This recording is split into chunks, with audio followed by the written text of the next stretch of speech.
দাঁড়িয়ে আছি যশোর জেলা মনিরামপুর উপজেলা মজগুনি গ্রামে। আর আমি মোহাম্মদ আব্দুল করিম। আপনারা আমার পিছনে যে ক্ষেত্রে দেখতে পাচ্ছেন এটা হচ্ছে বাড়ি ওয়ান মালটার জাত, যেটা কি সুন্দর কালার এসেছে। এমন কোনো গাছ নেই যে গাছে শত শত মন ফল নাই। তো এই চাষটা আমি করেছিলাম আজ থেকে 12 বছর আগে। অবশ্য নিজের কর্মসংস্থানের জন্য এটা করা, পেটের জন্য করা, যে যাই বলুক না কেন। কিন্তু 12 বছর পরে এসে দেখছি যে না, এটা দেশের কাজেও লাগে, মানুষের কাজেও লাগে। তো সেই কারণে আমি বলবো যে 12 বছর পরে এসে আমার যেটা যদি আপনি প্রশ্ন করেন তার উত্তরটা এরকম যে না, আমি কিছুটা হলেও সার্থক এবং সফল বলে আমি মনে করি। সম্মানিত সুধী, এখন আমাদের দেশে এই ধরনের আরও অনেক জাতের মালটার চাষ হচ্ছে। আমি বলবো কোনো অবস্থাতেই আমাদের এই বাড়িওয়ানটাকে আপনি পিছনে ফেলতে পারবেন বলে তো আমার মনে হয় না।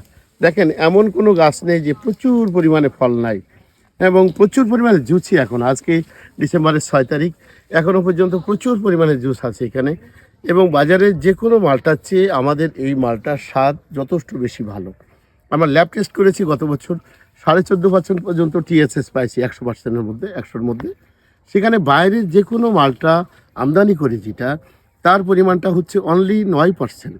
তাহলে সুগার যদি ধরা হয়, এমন সুন্দর জিনিস আমাদের বাংলাদেশে খুবই কম আছে বলে আমার মনে হয়। এখন আমি বলবো যে এই ধরনের চাষ যদি আমাদের দেশে আরও সম্প্রসারণ করা যেত, বেকার যুবক এবং শিক্ষিত যুবকরা যদি এখানে এগোতো, আমার দেশটা আরও স্বাবলম্বী হতো অর্থনৈতিকভাবে। কারণ এমন কোনো বছর নেই যে বছরে আমরা 16,000 কোটি টাকার ফল আমদানি করি না। তাহলে কি হচ্ছে, ফল আনছি, তাদেরকে আমরা টাকা রেখে আসছি। তো আমার ফল যদি আমি খাই, আমার দেশের মানুষ খায়, তাহলে কি হবে? তাহলে দেখা যাবে যে আমার পকেটের টাকা আমার পকেটে থাকবে, মাঝখানে আমার দেশ হয়ে যাবে, আমিও পুষ্টি পেয়ে যাব।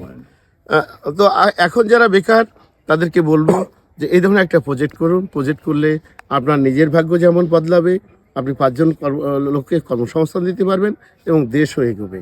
আমাদের ঠিকানা হচ্ছে যশোর জেলা মনিরামপুর উপজেলা মজগুনি গ্রাম।